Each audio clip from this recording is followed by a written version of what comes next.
Even before Tuesday morning and the shutdown of their only power station, Gaza's 2 million people were dealing with an acute shortage of electricity. The maximum capacity was a little more than a third of the 500 megawatt demand, and now the shortfall has got worse. نستلم حاليا من محطة التوليد وما زلنا. Stopping the fuel supply means losing the 63 megawatts that the Gaza power station produces, which means losing a third of the power we have. The previous timetable was 6 hours on and 10 hours off. Now we can provide 3 to 4 hours only. Israel stopped delivery of the diesel fuel to generate the electricity last week as part of its latest round of tensions with Hamas, Gaza's ruling faction.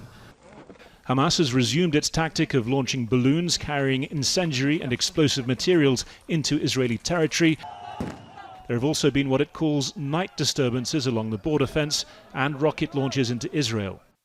Israel has carried out nightly airstrikes, as well as barring all but humanitarian cargo, closing off the sea to fishing vessels and stopping fuel deliveries.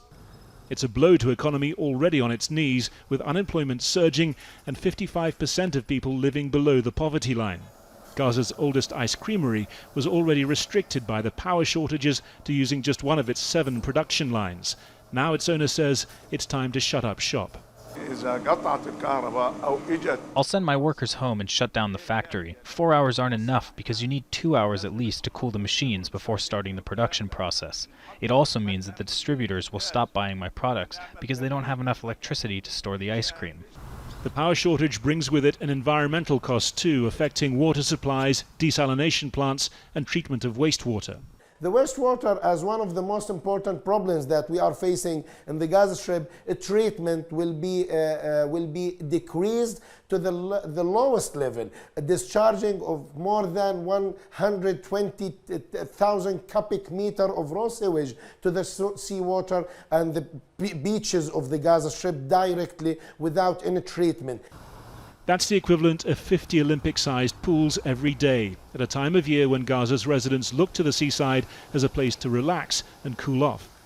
An Egyptian delegation travelled from Gaza to Israel on Monday, reportedly with a list of demands from Hamas for the fulfillment of what it says are Israeli commitments on easing the blockade and allowing for improvements to the infrastructure and economy of the Gaza Strip. Such external mediation efforts have worked in the past, but usually only once a situation has deteriorated more with greater levels of violence than we've seen so far this time.